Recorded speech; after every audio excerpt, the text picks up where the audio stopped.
खिदमत में हाजिर हुआ और अर्ज करने लगा कि या रसूल अल्लाह सल्लल्लाहु अलैहि वसल्लम, मैं बहुत गरीब हूँ, मुझे कोई ऐसा अमल बताएं कि मैं अमीर हो जाऊं और मुझे गुर्बत से निजात मिल जाए। तो हुजूर अक़दस सल्लल्लाहु अलैहि वसल्लम ने उस शख्स को कहा कि चावल खाया करो। तो वो शख्स ये इरशाद सुनकर चला गया और कुछ देर बाद एक और शख्स आप सल्लल्लाहु अलैहि वसल्लम की खिदमत में हाजिर हुआ और कहने लगा कि या रसूलुल्लाह सल्लल्लाहु अलैहि वसल्लम, मेरे पास इतनी दौलत है कि मुझसे संभाली नहीं जाती, मुझे कोई अमल बताएं कि मेरी दौलत कम हो जाए ताकि मैं इसे संभाल सकूं। तो उसको भी रसूलुल्लाह सल्लल्लाहु अलैहि वसल्लम ने यह फरमाया कि चावल खाया करो, तुम्हारा मसला हल हो जाएगा। वो शख्स भी कुछ देर बाद चला गया तो बाकी असहाब ने आप सल्लल्लाहु अलैहि वसल्लम से अर्ज किया कि ये बात हमें समझ नहीं आई कि जो शख्स गरीब था उसको भी आपने चावल खाने को कहा और जो अमीर था उसको भी आपने चावल खाने को कहा।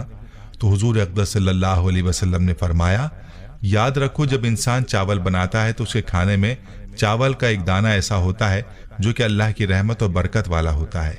गरीब को चावल खाने को इसलिए कहा कि जो शख्स गरीब है वो थोड़े से चावल खरीद सकेगा और चावल बहुत थोड़ी मिकदार में पका सकेगा, और जब खाएगा तो वो एक एक दाना संभाल कर खाएगा और इस तरह वो रहमत और बरकत वाला दाना उस गरीब शख्स के पेट में चला जाएगा और ये उसके लिए उसके रिस्क में बरकत का सबब बनेगा। जबकि जो शख्स अमीर है वो चावल ज्यादा पकाएगा और जब खाने के लिए चावल निकालेगा तो भी ज्यादा निकालेगा और कुछ खाएगा और कुछ जाया करेगा। इस तरह से वो उस दाने को जाया कर देगा जो बरकत और रहमत वाला दाना होगा, लिहाजा उसके रिस्क से बरकत खत्म हो जाएगी और इसके रिस्क में कमी का सबब बनेगी।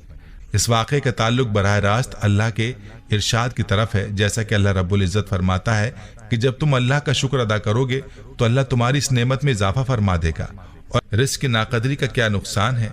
इस बारे में हज़रत अली रज़ी अल्लाह तआला अन्हु की यह हिकायत मुलाहज़ा फरमाइए।